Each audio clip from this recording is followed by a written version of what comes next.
Okay.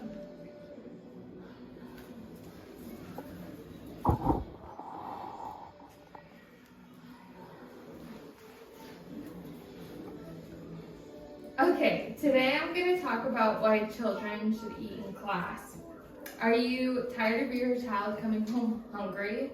Are you worried that they're hungry in class? Well, I'm here today to tell you why children should be able to eat in class.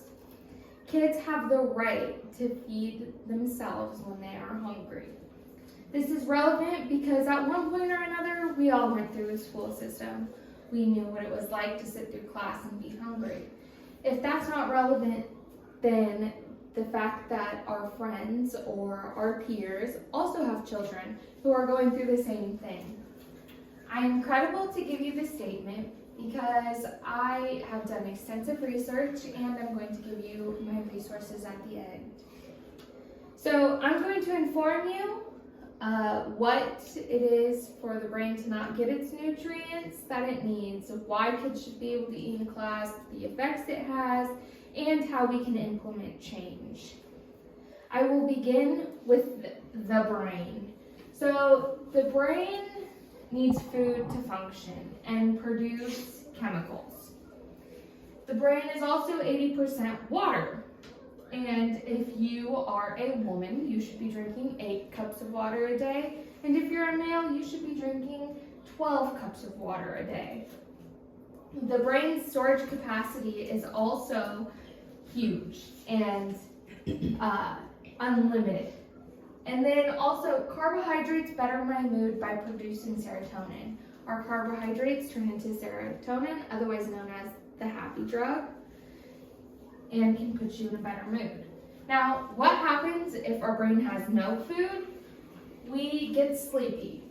We have no energy. We can't control our emotions or our mood. So for a child, this would look like a temper tantrum or excessive crying or anything out of the norm.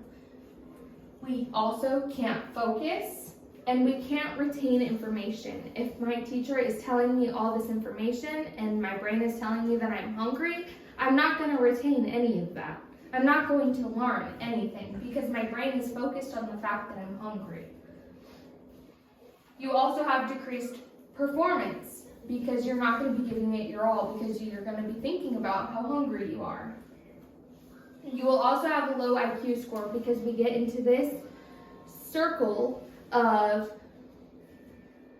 you get into this circle and you repeat it over and over of low performance because you're hungry. So that's going to ultimately lower your IQ score.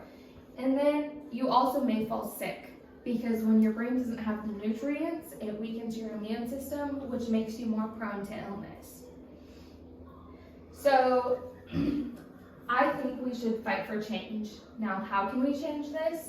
We can change this by providing snack time during class, providing a bigger and healthier food portion, because we all know how the state's food portions and how healthy they are is not top of the line. And then encouraging our kids to eat a nutritious breakfast and provide more time to eat. The average student gets 15 to 20 minutes to eat. For the average adult, it's 30 minutes to an hour. So you explain to me how that makes sense. So just to recap, we have a brain who needs food to function and produce chemicals, who's also 80% water, and needs carbohydrates to produce serotonin, the happy drug. Also, the storage capacity is unlimited. And then women need to drink 8 cups of water a day, while men need to drink 12 cups of water a day. And if the brain has no food, we have no energy, we're sleepy, We can't control our emotions or our mood, and for toddlers or school-aged children, this can look like temper tantrums or excessive crying. And we can't focus or retain information because our brain is telling us that we're hungry, because that's what our stomach signals are sending up to the brain.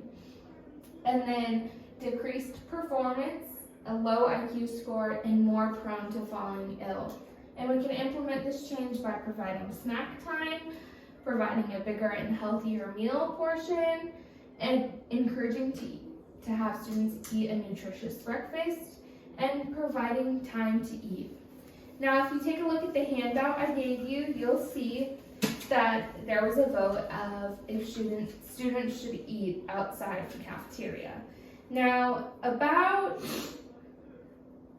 80% said yes, and 20% said no, and then about 5% said not sure.